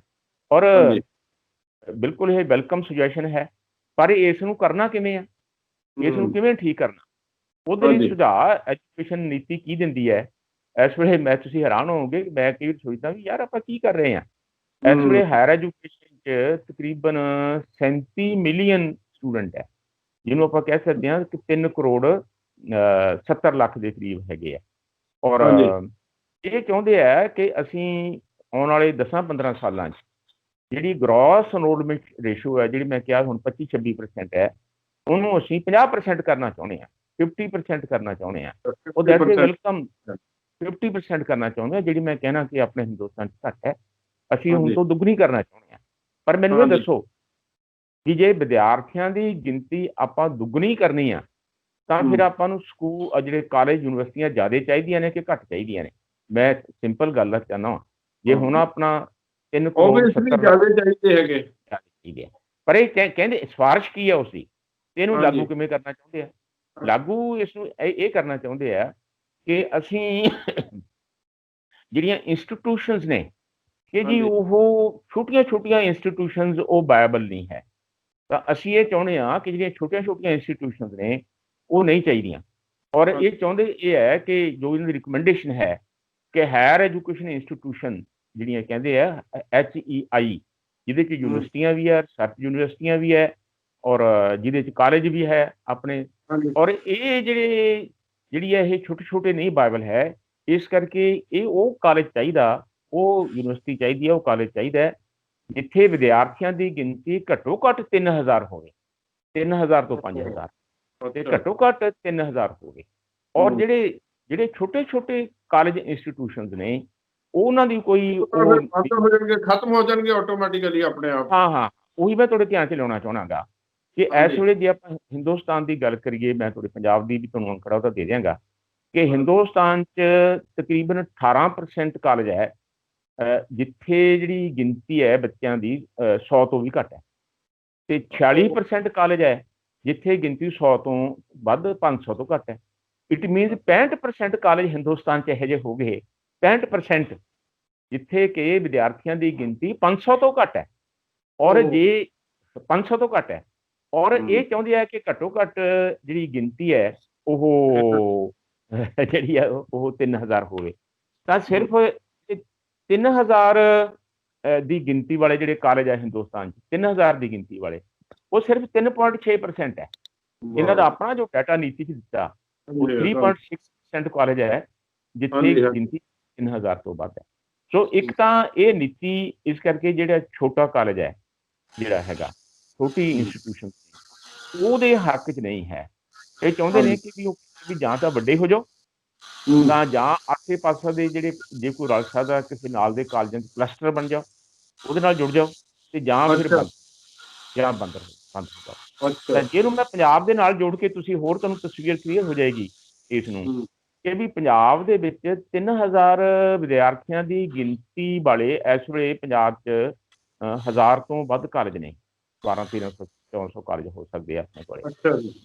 ਤੇ ਇਹਦੇ 'ਚ ਜਿਹੜੇ 3000 ਤੋਂ ਗਿਣਤੀ ਵਾਲੇ ਕਾਲਜ ਉਹ ਮੁੱਠੀ ਭਰ ਹੋਣਗੇ, ਦਰਜਨਾਂ 'ਚ ਹੀ ਹੋਣਗੇ, ਦੋ ਤਿੰਨ ਦਰਜਨ ਹੋਣਗੇ ਮਸਾਂ ਹੀ। ਔਰ ਉਹ ਕਾਲਜ ਕਿੱਥੇ ਹੋਣਗੇ? ਵੱਡੇ ਸ਼ਹਿਰ 'ਚ। ਉਹ ਹੋ ਸਕਦਾ ਜਲੰਧਰ 'ਚ ਕੋਈ ਕਾਲਜ ਇੱਦਾਂ ਦਾ ਹੋਵੇ, DAV ਕਾਲਜ ਹੋ ਸਕਦਾ ਹੋਵੇ, ਖਾਲਸਾ ਕਾਲਜ ਹੋ ਸਕਦਾ ਹੋਵੇ, ਕੋਈ ਅੰਮ੍ਰਿਤਸਰ ਦਾ ਖਾਲਸਾ ਕਾਲਜ ਅੰਮ੍ਰਿਤਸਰ ਹੋ ਸਕਦਾ ਗਾ, ਜਾਂ ਕੋਈ ਹੋਰ ਸਕਦਾ ਲੁਧਿਆਣੇ 'ਚ ਹੋ ਸਕਦਾ। ਯਾਨੀ ਜਿਹੜੀ ਇਹ ਜਿਹੇ ਕਾਲਜ ਨੇ ਉਹ ਵੱਡਾ ਸ਼ਹਿਰ ਡਿਸਟ੍ਰਿਕਟ ਹੈੱਡਕੁਆਟਰ 'ਤੇ ਹੀ ਕੰਸੈਂਟਰੇਟਡ ਹੈ। ਉਹ ਈਵਨ ਜਿਹੜੇ ਸਬ ਡਿਵੀਜ਼ਨ ਟਾਊਨ ਹੈ ਜਾਂ ਜਿਹੜੇ ਪੇਂਡੂ ਏਰੀਆ ਨੇ ਉਹਨਾਂ 'ਚ ਕੋਈ ਇਹੋ ਜਿਹਾ ਕਾਲਜ ਨਹੀਂ ਹੈ ਜਿਨ੍ਹਾਂ ਦੀ ਗਿਣਤੀ 3000 ਦੀ ਤਕਰੀਬਨ ਹੋਵੇ। ਔਰ ਨਾ ਉਹ ਜਿਹੜਾ ਹੈਗਾ ਵੀ ਉਹ ਮਰਜ਼ ਵੀ ਨਹੀਂ ਹੋ ਸਕਦੇ, ਕਿਉਂਕਿ ਮਰਜ਼ ਤਾਂ ਹੋਣੇ ਹੁੰਦੇ ਹੈ ਜੋ ਉਹ ਨੇੜੇ ਹੋਣ ਔਰ ਇੱਕੋ ਮੈਨੇਜਮੈਂਟ ਦੇ ਹੋਣ। ਆਪਣੇ ਤਾਂ ਬਹੁਤ ਕਾਲਜ ਨੇ ਜਿਹੜੇ ਲੋਕਾਂ ਨੇ ਆਪਣੇ ਪਿੰਡ 'ਚ ਖੋਲੇ, ਆਪਣੇ ਏਰੀਏ 'ਚ, ਪਿੰਡ ਲੈਵਲ ਦੀਆਂ ਜਿਹੜੀਆਂ ਮੈਨੇਜਮੈਂਟ ਉਹ ਉਹਨਾਂ ਨੂੰ ਰਨ ਕਰਦੀਆਂ ਆਪਣੇ ਘਰ ਦੇ ਪੰਚਾਇਤਾਂ ਨੇ ਖੋਲੇ, ਕੋਈ ਸਭਾ ਸੁਸਾਇਟੀ ਬਣਾ ਕੇ ਜਿਵੇਂ SGPC ਨੇ ਹੋਰਾਂ ਲੋਕਾਂ ਨੇ ਖੋਲੇ। ਤੇ ਜਿਹੜੇ ਸੋਚਦੇ ਕਿ ਔਰ ਤੁਸੀਂ ਪੰਜਾਬ 'ਚ ਮੈਂ ਤੁਹਾਡੇ ਧਿਆਨ 'ਚ ਲਿਆਵਾਂ ਕਿ ਜਿਹੜੇ ਬਹੁਤੇ ਕਾਲਜ ਹੈ ਪਿੰਡਾਂ 'ਚ, ਛੋਟੇ ਕਾਲਜ, ਉਹ ਕੁੜੀਆਂ ਦੇ ਕਾਲਜ ਹੈ, ਲੜਕੀਆਂ ਦੇ ਕਾਲਜ ਹੈ ਪਿੰਡਾਂ ਦੇ, ਕਿਉਂਕਿ ਆਪਣੇ ਵੀ ਯਾਰ ਸਾਡੇ ਕੁੜੀਆਂ ਜਿਹੜੀਆਂ ਹੈ ਉਹਨਾਂ ਨੂੰ ਇੱਥੋਂ ਉੱਠ ਕੇ ਦੂਰ ਨਾ ਜਾਣਾ ਪਵੇ, ਸ਼ਹਿਰ 'ਚ ਨਾ ਜਾਣਾ ਪਵੇ, ਟਰੈਵਲ ਨਾ ਕਰਨਾ ਪਵੇ, ਬੱਸਾਂ 'ਚ ਨਾ ਜਾਣਾ ਪਵੇ। ਕੁੜੀਆਂ ਦੀ ਸਿਕਿਉਰਿਟੀ ਸੇਫਟੀ ਦਾ ਸਵਾਲ ਹੈ। ਇਸ ਕਰਕੇ ਉਹ ਸਾਰੇ ਕਾਲਜ ਜਿਹੜੇ ਬਹੁਤੇ ਆ ਪਿੰਡਾਂ 'ਚ ਉਹਨਾਂ 'ਚ ਵੱਡੇ ਪੱਧਰ 'ਤੇ ਕੁੜੀਆਂ ਦੇ ਕਾਲਜ ਹੈ। ਸੋ ਜੇ ਇਹਨਾਂ ਦਾ ਫਾਰਮੂਲਾ ਲਾਗੂ ਕਰ ਦਈਏ ਤਾਂ ਉਹ ਜਿਹੜੇ ਤਕਰੀਬਨ ਇਹ ਜਿਹੇ ਕਾਲਜ 75, 76, 77 ਹੋ ਸਕਦੇ ਆ ਕੁੜੀਆਂ ਦੇ ਕਾਲਜ। ਔਰ ਜਿਹੜੀਆਂ ਲੋਕਾਂ ਨੇ ਇਹ ਵੇਖ ਕੇ ਆਪਣੀਆਂ ਜ਼ਮੀਨਾਂ ਵੇਚ ਕੇ ਕੋਲੋਂ ਪੈਸੇ ਇਕੱਠੇ ਕਰਕੇ ਔਰ ਇਹ ਸੋਚ ਕੇ ਲਾਏ ਕਿ ਧੀ ਧਿਆਣੀਆਂ ਜਿਹੜੀਆਂ ਹੈਗੀਆਂ ਉਹਨਾਂ ਨੂੰ ਪੜ੍ਹਾਉਣਾ ਚਾਹੀਦਾ ਤੇ ਉਹਨਾਂ ਨੂੰ ਟਿਊਸ਼ਨ ਨਾ ਹੋਵੇ। ਸੋ ਇਹ ਜਿਹੜੀ ਨੀਤੀ ਹੈ ਉਹਨਾਂ ਸੰਸਥਾਵਾਂ ਜਿਹੜੀਆਂ ਲੋਕਾਂ ਨੇ ਇਸ ਤਰ੍ਹਾਂ ਬਣਾਈਆਂ ਸੀਗੀਆਂ ਉਹਨਾਂ ਨੂੰ ਦਰਕਿਨਾਰ ਮਤਲਬ ਕਰਦੀ ਹੈ ਕਿ ਉਹਨਾਂ ਦੇ ਲਈ ਇੱਕ ਕਿਸਮ ਦਾ, ਜੇ ਮੈਂ ਕਹਾਂ ਜੇ ਇਸ ਤਰ੍ਹਾਂ ਦੀ ਨੀਤੀ ਨੂੰ ਆਪਾਂ ਲਾਗੂ ਕਰਦੇ ਹਾਂ ਤਾਂ ਉਹਨਾਂ ਲਈ ਡੈਥ ਵਾਰੰਟ ਜਿਹਨੂੰ ਕਹਿੰਦੇ ਆ ਉਹ ਬਣ ਕੇ ਸਾਬਤ ਹੋ। ਇਹ ਉਹ ਖੇਤੀ ਵਾਲਾ ਹੀ ਜਿਵੇਂ ਛੋਟਾ ਕਿਸਾਨ ਮਰ ਜਾਏਗਾ, ਇਹ ਛੋਟੇ ਵਾਲੇ ਕਾਲਜ ਮਰ ਜਾਂਦੇ ਆ, ਇਸ ਦਾ ਤਾਂ ਇਹੋ ਹੀ ਆ ਨਾ ਮਨੋਹਰ ਜੀ। ਉਹ ਜਿਹੜੇ ਬੱਚੇ ਵੀ ਉੱਥੇ ਕਿਸਾਨੀ ਦੇ ਪੜ੍ਹਦੇ ਆ, ਜਿਹੜੇ ਬੱਚੇ ਉੱਥੇ ਪੜ੍ਹਦੇ ਆ ਉਹ ਕਿਸਾਨੀ ਦੇ ਬੱਚੇ ਨੇ, ਜਾਂ ਜਿਹੜੇ ਪਿੰਡੂ ਦਲਿਤ ਗਰੀਬ ਹੈ ਉਹ ਉਹਦੇ ਬੱਚੇ ਨੇ, ਜਿਹੜੇ ਹੋਟਲ ਦਾ ਖਰਚਾ ਨਹੀਂ ਭਰ ਸਕਦੇ, ਜ਼ਰੂਰ ਸ਼ਹਿਰ 'ਚ ਨਹੀਂ ਜਾ ਸਕਦੇ, ਤੇ ਬੰਦਾ ਸਾਈਕਲ 'ਤੇ ਉੱਠ ਕੇ ਆਇਆ, ਪਿੰਡ ਪੜ੍ਹ ਕੇ ਉੱਥੋਂ ਚਲਿਆ ਗਿਆ, ਉਹ ਵੀ ਬੱਚੇ ਉਹਨਾਂ ਦੇ ਨੇ। ਤਾਂ ਇਨਡਾਇਰੈਕਟਲੀ ਇਹ ਜੋ ਕੁਛ ਮਾਹੌਲ ਹੋ ਰਿਹਾ ਉਹ ਇੱਕ ਤਾਂ ਇਹ ਰਿਕਮੈਂਡੇਸ਼ਨ ਹੈਗੀ ਹੈ। ਔਰ ਇਹ ਕੀ ਕਹਿੰਦੇ ਆ ਕਿ ਅਸੀਂ ਜੀ ਜਿਹੜੀਆਂ ਇੱਕ ਵੱਡੀਆਂ ਜਿਹੜੀਆਂ ਮੈਗਾ ਇੰਸਟੀਟਿਊਸ਼ਨਸ ਨੇ ਉਹ ਅਸੀਂ ਖੋਲ੍ਹ ਦਿਆਂਗੇ ਔਰ ਕੁਛ ਪ੍ਰਾਈਵੇਟ ਸੈਕਟਰ ਖੋਲ੍ਹ ਦੇਗਾ। ਤੇ ਅਸੀਂ ਉਹ ਖੋਲਾਂਗੇ ਕਿੱਥੇ? ਸ਼ਬਦ ਵਰਤਿਆ ਹੋਇਆ ਇਨ ਔਰ ਨੀਅਰ ਦੀ ਡਿਸਟ੍ਰਿਕਟ, ਇਨ ਔਰ ਨੀਅਰ ਦੀ ਡਿਸਟ੍ਰਿਕਟ ਹੈਡਕੁਆਟਰ ਜਿਹਨੂੰ ਕਹਿੰਦੇ ਆ। ਤਾਂ ਉਹ ਕਿਤੇ ਹੋ ਸਕਦੀ ਹੈ ਜਿਹੜੀਆਂ ਇਹ ਖੋਲ੍ਹਣ ਦੀ ਕੋਸ਼ਿਸ਼ ਕਰਨ। ਤਾਂ ਇਹਦਾ ਮਤਲਬ ਜਿਹੜੀ ਹੁਣ ਤੱਕ ਦਾ ਆਪਣਾ ਗੇਨ ਸੀ ਪੰਜਾਬ ਦੇ ਵਿੱਚ ਕਿ ਆਪਣਾ ਨੁਕਸਾਨ ਹੋ ਜਾਏਗਾ। ਫਿਰ 30-40 ਕਿਲੋਮੀਟਰ ਦੂਰ ਪਿੰਡਾਂ ਵਾਲੇ ਬੈਠੇ ਡਿਸਟ੍ਰਿਕਟ ਹੈਡਕੁਆਟਰ ਤੋਂ ਕਈ ਜਗ੍ਹਾ ਬੈਠੇ ਆ। ਤੇ ਉਹ ਜੋ ਜੇ ਇੱਕ ਦਾ ਕਾਲਜ ਤੁਸੀਂ ਖੋਲ੍ਹ ਵੀ ਦੇਣਗੇ ਉੱਥੇ, ਉਹ ਕਿੰਨੇ ਕੁ ਵਿਦਿਆਰਥੀ ਉੱਥੇ ਜਾ ਸਕਣਗੇ, ਕਿੰਨਿਆਂ ਕੁ ਨੂੰ ਉੱਥੇ ਦਾਖਲਾ ਮਿਲ ਸਕੇਗਾ, ਉਹਦਾ ਆਉਣ ਜਾਣ ਦਾ ਖਰਚਾ, ਸਵੇਰੇ ਬੱਚਾ ਜਾਏਗਾ ਸ਼ਾਮ ਤੱਕ ਧੱਕੇ ਖਾਂਦਾ ਮੁੜੇਗਾ, ਉਹਨੂੰ ਟਰਾਂਸਪੋਰਟ ਦਾ ਮਸਲਾ, ਸੋ ਸਾਰੇ ਮਸਲੇ ਉਹਦੇ ਨਾਲ ਖੜੇ ਹੋ ਜਾਣਗੇ। ਤਾਂ ਮੈਨੂੰ ਨਹੀਂ ਪਤਾ ਇਹ ਸਰਕਾਰ ਦੇ ਮਨ 'ਚ ਕੀ ਹੈ ਕਿ ਛੋਟਾ ਨਹੀਂ ਚਾਹੀਦਾ, ਸਿਰਫ ਵੱਡਾ ਚਾਹੀਦਾ। ਔਰ ਮੈਂ ਕਈ ਵਾਰੀ ਕਹਿਣਾ ਹੁਣ ਉਹੋ ਜਿਹਾ ਮਾਡਲ ਹੈ ਇਹ ਵੀ ਜੇ ਆਪਾਂ ਕਿਤੇ ਵੀ ਗਲੀ ਮੁਹੱਲੇ ਵਾਲੀ ਦੁਕਾਨ ਨਹੀਂ ਚਾਹੀਦੀ, ਸਿਰਫ ਵੱਡੇ ਮਾਲ ਚਾਹੀਦੇ ਆ। ਜਿਸ ਤਰ੍ਹਾਂ ਫੋਰਨ ਵਰਕ ਗੱਲ ਉਹ ਵੱਡੇ ਵੱਡੇ ਮਾਲ ਚਾਹੀਦੇ ਆ ਨਾ, ਉਹ ਪੋਸੀਬਲ ਨਹੀਂ ਸਾਡੇ ਕੰਟਰੀ 'ਚ। ਨਹੀਂ ਪੋਸੀਬਲ ਨਹੀਂ ਹੈ। ਆਪਣਾ ਜਿਵੇਂ ਪੰਜਾਬ 'ਚ ਆਪਾਂ ਕਹਿੰਦੇ ਹਾਂ 62-63% ਆਬਾਦੀ ਪਿੰਡਾਂ 'ਚ ਹੈ ਆਪਣੀ। 12,000 ਪਿੰਡ ਆ ਆਪਣਾ, ਤੁਸੀਂ ਦੇਖ ਲਓ 12 ਦੇ ਵੀ ਵੱਧ ਹੀ ਹੈ, 12-13,000 ਪਿੰਡ ਹੈਗਾ। ਤਾਂ ਇਹ ਇਸ ਕਰਕੇ ਜਿਹੜੀ ਇਹ ਸਿੱਖਿਆ ਨੀਤੀ ਦਾ ਇਹ ਸੁਝਾਅ ਹੈ, ਉਹ ਅਸੀਂ ਅਕਸਰ ਕਹਿ ਰਹੇ ਹਾਂ ਕਿ ਇਹ ਐਂਟੀ ਰੂਰਲ, ਐਂਟੀ ਦਲਿਤ, ਐਂਟੀ ਪੂਅਰ ਸਿੱਧ ਹੋਏਗਾ। ਔਰ ਇਹਦੇ ਨਾਲ ਜਿਹੜੀ ਗ੍ਰੋਸ ਐਨਰੋਲਮੈਂਟ ਰੇਸ਼ੋ ਹੈ, ਜਿਹਨੂੰ ਵਧਾਉਣ ਦਾ ਟੀਚਾ ਕਹਿੰਦੇ ਆ, ਉਹ ਵਧੇਗੀ ਨਹੀਂ, ਉਸ ਨੂੰ ਉਹ ਜਿਹੜੀ ਹੈ ਉਹ ਕਮਜ਼ੋਰ ਹੋਏਗੀ। ਬਿਲਕੁਲ ਲੌਜੀਕਲੀ ਤੁਹਾਡੇ ਪੁਆਇੰਟ ਠੀਕ ਹੈ। ਹਾਂਜੀ। ਤੇ ਦੂਸਰਾ ਨੁਕਤਾ ਜਿਹੜਾ ਮੈਂ ਤੁਹਾਨੂੰ ਗੱਲ ਕਹਿਣਾ ਚਾਹੁੰਦਾ, ਜਿਸ ਤੇ ਸਾਨੂੰ ਤੁਹਾਡਾ ਪੰਜਾਬੀਆਂ ਦਾ ਮੈਂ ਧਿਆਨ ਵੀ ਖਿੱਚਣਾ ਚਾਹੁੰਦਾ ਔਰ ਸਾਡੀ ਚਿੰਤਾ ਵੀ ਹੈ, ਉਹ ਇੱਕ ਇਹ ਹੈ ਕਿ ਜਿਹੜੀਆਂ ਇੰਸਟੀਟਿਊਸ਼ਨਸ ਨੇ, ਇੱਕ ਸੁਝਾਅ ਹੈ ਇਹਦੇ 'ਚ ਕਿ ਇੰਸਟੀਟਿਊਸ਼ਨਲ ਸਟੈਂਡ ਅਲੋਨ ਇੰਸਟੀਟਿਊਸ਼ਨਸ ਨਹੀਂ ਚਾਹੀਦੇ। ਸਟੈਂਡ ਅਲੋਨ ਇੰਸਟੀਟਿਊਸ਼ਨਸ, ਉਹ ਟੈਕਨੀਕਲ ਵਰਡ ਹੈ ਕਿ ਸਟੈਂਡ ਅਲੋਨ ਇੰਸਟੀਟਿਊਸ਼ਨਸ। ਇਹਦਾ ਮਤਲਬ ਵੀ ਦੱਸੋ ਸਾਡੇ ਦਰਸ਼ਕਾਂ ਨੂੰ। ਮੈਂ ਦੱਸਦਾ, ਸਟੈਂਡ ਅਲੋਨ ਇੰਸਟੀਟਿਊਸ਼ਨ ਜਿਹਨੂੰ ਕਹਿੰਦੇ ਆ, ਜਿੱਥੇ ਇੱਕ ਕੋਰਸ ਹੈ, ਬਹੁਤੇ ਕੋਰਸ ਨਹੀਂ, ਇੱਕ ਕੋਰਸ ਹੈ। ਜਿਵੇਂ ਬੀਐਡ ਕਾਲਜ ਹੈ, ਬੀਐਡ ਕਾਲਜ ਨੇ ਸਿਰਫ ਬੀਐਡ ਕਰਾਉਣੀ ਹੈ ਨਾ, ਉਹ ਐਜੂਕੇਸ਼ਨ ਕਾਲਜ। ਇੰਜੀਨੀਅਰਿੰਗ ਕਾਲਜ ਨੇ ਸਿਰਫ ਇੰਜੀਨੀਅਰਿੰਗ ਕਰਾਉਣੀ ਹੈ, ਮੈਡੀਕਲ ਕਾਲਜ ਨੇ ਸਿਰਫ ਮੈਡੀਕਲ ਕਰਾਉਣੀ ਹੈ, ਇਸ ਤਰ੍ਹਾਂ ਕਰਾਉਣੀ ਆ। ਹਾਂ, ਉਹਨਾਂ ਨੇ ਉਹ ਕਰਾਉਣੀ ਆ। ਇਹਨੂੰ ਅਸੀਂ ਸਟੈਂਡ ਅਲੋਨ ਇੰਸਟੀਟਿਊਸ਼ਨਸ ਕਹਿੰਦੇ ਆ, ਜਾਂ ਉਹਨੂੰ ਸਿੰਗਲ ਡਿਸਿਪਲਿਨ ਵਾਲੇ ਇੰਸਟੀਟਿਊਸ਼ਨਸ ਕਹਿੰਦੇ ਆ। ਤਾਂ ਇਹਨਾਂ ਦਾ ਸੁਝਾਅ ਕੀ ਹੈ ਕਿ ਇਹ ਇੰਸਟੀਟਿਊਸ਼ਨਸ ਨਹੀਂ ਚਾਹੀਦੀਆਂ, ਸਾਰੀਆਂ ਇੰਸਟੀਟਿਊਸ਼ਨਸ ਨੂੰ ਆਉਣ ਵਾਲੇ 5-7 ਸਾਲਾਂ 'ਚ ਮਲਟੀ ਡਿਸਿਪਲਿਨਰੀ ਬਣ ਜਾਣੀਆਂ ਚਾਹੀਦੀਆਂ, ਮਲਟੀ ਡਿਸਿਪਲਿਨਰੀ ਬਣ ਜਾਣੀਆਂ ਚਾਹੀਦੀਆਂ। ਤੇ ਉਹਦੇ ਨਾਲ ਉਹ ਵੱਡੇ ਵੀ ਹੋ ਜਾਣਗੇ ਤੇ ਉਹਦੇ ਨਾਲ ਉਹ ਬਹੁਤ ਸਾਰੇ ਜਾਨੀ ਵਿਸ਼ੇ ਖੋਲ ਲੈਣਗੇ, ਤਾਂ ਉਹ ਰਹਿ ਸਕਦੇ ਆ। ਨਹੀਂ ਤਾਂ ਉਹ ਕਹਿੰਦੇ ਆ ਵੀ ਤੁਸੀਂ 8-10 ਸਾਲਾਂ 'ਚ ਨਾ ਆਪਣਾ ਜਿਹੜਾ ਬੋਰਾ ਬਿਸਤਰੀਆ ਪੈਕ ਕਰ ਲਓ, ਹੌਲੀ ਹੌਲੀ ਪੈਕ ਕਰ ਲਓ। ਹੁਣ ਇਹ ਆਪਾਂ ਤਮਾਸ਼ਾ ਵੇਖੋ, ਇਹਦਾ ਕੀ ਬਣਦਾ ਹੈਗਾ, ਇਹਦਾ ਕੀ ਬਣਦਾ ਕਿ ਜਿਹੜੀਆਂ ਹੁਣੇ ਤਾਂ ਜਿਹੜੀਆਂ ਆਪਣੀਆਂ ਪਿੱਛੇ ਕੀ ਲੌਜਿਕ ਹੈ ਗਵਰਨਮੈਂਟ ਨੇ ਦਿੱਤਾ, ਕੋਈ ਲੌਜਿਕ ਦਿੱਤਾ ਹੈਗਾ? ਲੌਜਿਕ ਤਾਂ ਉਹਨਾਂ ਨੇ ਇਹ ਦਿੱਤਾ ਕਿ ਜਿਹੜੀ ਸਾਡੀ ਹੁਣ ਦੀ ਐਜੂਕੇਸ਼ਨ ਹੈ ਨਾ ਜੀ, ਉਹ ਚੰਗੇ ਬੰਦੇ ਨਹੀਂ ਪੈਦਾ ਕਰ ਰਹੀ। ਸਾਰਾ ਕੁਛ ਹੀ ਬੰਦਾ ਉਹ ਪੈਦਾ ਹੋਣਾ ਚਾਹੀਦਾ ਜਿਹਨੇ ਆਰਟਸ ਵੀ ਪੜ੍ਹਿਆ ਹੋਵੇ, ਸਾਇੰਸ ਵੀ ਪੜ੍ਹਿਆ ਹੋਵੇ, ਮੈਡੀਕਲ ਵੀ ਪੜ੍ਹਿਆ ਹੋਵੇ, ਇੰਜੀਨੀਅਰਿੰਗ ਵੀ ਪੜ੍ਹਿਆ ਹੋਵੇ। ਤੇ ਇੱਕ ਤਾਂ ਇਹ ਲੌਜਿਕ ਹੈ, ਕੋਈ ਇਹੋ ਜਿਹਾ ਬੰਦਾ ਚਾਹੀਦਾ। ਤੇ ਦੂਸਰਾ ਲੌਜਿਕ ਇਹ ਹੈ ਕਿ ਉਹੀ ਕਿ ਜੇ ਇਕੱਲੇ ਡਿਸਿਪਲਿਨ ਹੋਣਗੇ ਤਾਂ ਛੋਟੇ ਹੋਣਗੇ, ਜੇ ਵੱਡੀਆਂ ਹੋਣਗੀਆਂ ਤਾਂ ਵੱਡੇ ਹੋਣਗੇ। ਜੇ ਉਸ ਨੇ ਜ਼ਿਆਦਾ ਡਿਸਿਪਲਿਨ ਵਾਲੀਆਂ ਹੋਣਗੀਆਂ, ਜਿਵੇਂ ਹੁਣ ਆਪਣੀਆਂ ਪ੍ਰਾਈਵੇਟ ਸੰਸਥਾਵਾਂ ਵੇਖਦਾ ਆ, ਤੁਹਾਡੇ ਗੁਆਂਢ 'ਚ ਲਵਲੀ ਯੂਨੀਵਰਸਿਟੀ ਹੈ, ਉਹ ਬਹੁਤੇ ਡਿਸਿਪਲਿਨ ਵਾਲੀ ਯੂਨੀਵਰਸਿਟੀ ਹੈ। ਤੁਹਾਡੀ ਘੜੂਏ ਵਾਲੀ ਯੂਨੀਵਰਸਿਟੀ ਹੈ, ਤੁਹਾਡੀ ਉਹ ਜਿਹੜੀ ਬਨੂੜ ਕੋਲੇ ਆ ਚਿਤਕਾਰਾ ਯੂਨੀਵਰਸਿਟੀ ਹੈ, ਚੰਡੀਗੜ੍ਹ ਕੋਲੇ ਘਨੌਰ ਵਾਲੀ ਯੂਨੀਵਰਸਿਟੀ ਹੈ। ਸੋ ਉਹ ਮਾਡਲ ਹੈ ਜਿਹੜਾ ਉਹ ਕੌਣ ਖੋਲ ਸਕਦਾ? ਉਹ ਖੋਲ ਸਕਦਾ ਕਿ ਜਿਹੜਾ ਵੱਡਾ ਆਦਮੀ ਆ, ਜਿਹਦੇ ਕੋਲੇ ਕਰੋੜਾਂ ਅਰਬਾਂ ਰੁਪਏ ਹੈਗੇ, ਉਹ ਖੋਲ ਸਕਦਾ। ਜਿਹੜੀਆਂ ਛੋਟੀਆਂ ਛੋਟੀਆਂ ਇੰਸਟੀਟਿਊਸ਼ਨਸ ਆਪਾਂ ਖੋਲਦੇ ਹਾਂ, ਉਹ ਨਹੀਂ ਮਤਲਬ ਇਸ ਨੂੰ ਖੋਲ ਸਕਦੀਆਂ। ਪਰ ਉਹਦਾ ਸਿੱਟਾ ਕੀ ਨਿਕਲ ਚੱਲਿਆ, ਉਹਦਾ ਜੇ ਆਪਾਂ ਇਹਨੂੰ ਮੰਨ ਲਈਏ ਤਾਂ ਕੀ ਸਿੱਟਾ ਨਿਕਲੇਗਾ? ਮੈਨੂੰ ਗੱਲ ਸਮਝ ਨਹੀਂ ਪੈਂਦੀ ਕਿ ਹੁਣ ਤੱਕ ਜਿਹੜੀਆਂ ਸਾਡੀਆਂ, ਇੱਕ ਤਾਂ ਜਿਹੜੀਆਂ ਸਾਡੀਆਂ ਇੰਸਟੀਟਿਊਸ਼ਨਸ ਨੇ, ਉਹਨਾਂ ਦੀਆਂ ਵੀ ਬੜੀਆਂ ਪ੍ਰਾਪਤੀਆਂ ਨੇ। ਚਲੋ ਜਿਵੇਂ ਆਪਣੀ ਏਮਜ਼ ਹੈ, ਆਪਣੀ ਪੀਜੀਆਈ ਹੈ, ਆਪਣੀ ਮੈਡੀਕਲ ਯੂਨੀਵਰਸਿਟੀ ਹੈ ਉੱਥੋਂ ਵਾਲੀ, ਫਰੀਦਕੋਟ ਵਾਲੀ ਹੈ, ਆਪਣੀ ਟੈਕਨੀਕਲ ਯੂਨੀਵਰਸਿਟੀ ਹੈ ਤੁਹਾਡੀ, ਆਹ ਤੁਹਾਡੇ ਕੋਲੇ ਕਪੂਰਥਲੇ ਵਾਲੀ ਹੈ, ਤੁਹਾਡੇ ਕੋਲ ਇੰਜੀਨੀਅਰਿੰਗ ਕਾਲਜ ਹੈ, ਮਤਲਬ ਹੈਗੇ। ਇੱਕ ਤਾਂ ਇਹਨਾਂ ਇੰਸਟੀਟਿਊਸ਼ਨਸ ਨੂੰ ਹੁਣ ਮੈਨੂੰ ਇਹ ਦੱਸੋ, ਉਹ ਇਹ ਨਹੀਂ ਕਹਿੰਦੇ ਕਿ ਅੱਗੇ ਤੋਂ ਇਹੋ ਜਿਹੀਆਂ ਖੁੱਲਣਗੀਆਂ, ਪੁਰਾਣੀਆਂ ਚੱਲਣਗੀਆਂ, ਅੱਗੇ ਤੋਂ ਇਹੋ ਜਿਹੀਆਂ ਖੁੱਲਣਗੀਆਂ। ਉਹ ਕਹਿੰਦੇ ਨੇ ਨਹੀਂ, ਤੁਸੀਂ ਹੀ ਆਪਣੇ ਆਪ ਨੂੰ ਮਲਟੀ ਡਿਸਿਪਲਿਨ ਇੰਸਟੀਟਿਊਸ਼ਨ ਵਿੱਚ ਕਨਵਰਟ ਜਿਹੜਾ ਹੈਗਾ ਉਹ ਕਰੋ। ਉਹ ਮੈਨੂੰ ਸਮਝ ਨਹੀਂ ਪੈਂਦਾ। ਮੇਰੇ ਖਿਆਲ ਨਾਲ ਪੋਸੀਬਲ ਨਹੀਂ ਹੋਏਗਾ ਕਰਨਾ, ਇਹ ਤਾਂ ਬਹੁਤ ਮੁਸ਼ਕਲ ਕੰਮ ਆ। ਇਹ ਤਾਂ ਜਾਂ ਤਾਂ ਸਰਕਾਰ ਨੂੰ ਏਦਾਂ ਕਰਨਾ ਚਾਹੀਦਾ, ਜਿਹੜੀਆਂ ਜਿੰਨੀਆਂ ਖੁੱਲ ਗਈਆਂ ਅਗਲੀਆਂ ਇਸ ਪੈਟਰਨ ਤੇ ਖੋਲ ਦਿਓ। ਹਾਂ, ਇਹ ਤਾਂ ਇਹ ਉਹਦੇ ਤਾਂ ਚਲੋ ਆਪਾਂ ਕੋਈ ਉਹਦੇ ਤੇ ਡਿਬੇਟ ਕਰ ਸਕਦੇ ਸੀ, ਪਰ ਉਹ ਮਾਡਲ ਨਹੀਂ ਹੈ। ਮਾਡਲ ਇਹ ਹੈ ਕਿ ਤੁਸੀਂ ਵੀ ਆਪਣੇ ਆਪ ਨੂੰ ਕਨਵਰਟ ਕਰੋ। ਔਰ ਹੁਣੇ ਤੁਸੀਂ, ਅੱਛਾ ਉਹਦੇ ਨਾਲ ਮੈਂ ਦੱਸਾਂ ਤੁਹਾਡਾ ਕੀ ਬਣਦਾ। ਇਟ ਮੀਨਸ ਕਿ ਤੁਹਾਡੇ ਬੀਐਡ ਕਾਲਜ ਹੈ ਫਾਰ ਐਗਜ਼ਾਮਪਲ 200 ਤੋਂ ਵੱਧ ਹੈ, 200 ਤੋਂ ਵੱਧ ਬੀਐਡ ਕਾਲਜ ਹੈ, ਉਹਨਾਂ ਨੂੰ ਫਿਰ ਹੁਣ ਆਪਾਂ ਬੰਦ ਕਰੀਏ, ਕਿੱਥੇ ਲੈ ਕੇ ਜਾਈਏ? ਔਰ ਉਹ ਕਾਲਜ ਨੇ ਜਿਹੜੇ ਕਿ 215 ਕਾਲਜਾਂ ਚੋਂ 15-20 ਕਾਲਜ ਹੈ ਜਿਹੜੇ ਵਿੱਚ ਕਿਸੇ ਦੇ ਨਾਲ ਮਰਜ ਹੋ ਸਕਦੇ ਆ, ਜਿਵੇਂ ਇੱਕੋ ਮੈਨੇਜਮੈਂਟ ਦੇ ਥੱਲੇ ਇੱਕੋ ਕੈਂਪਸ ਹੈ।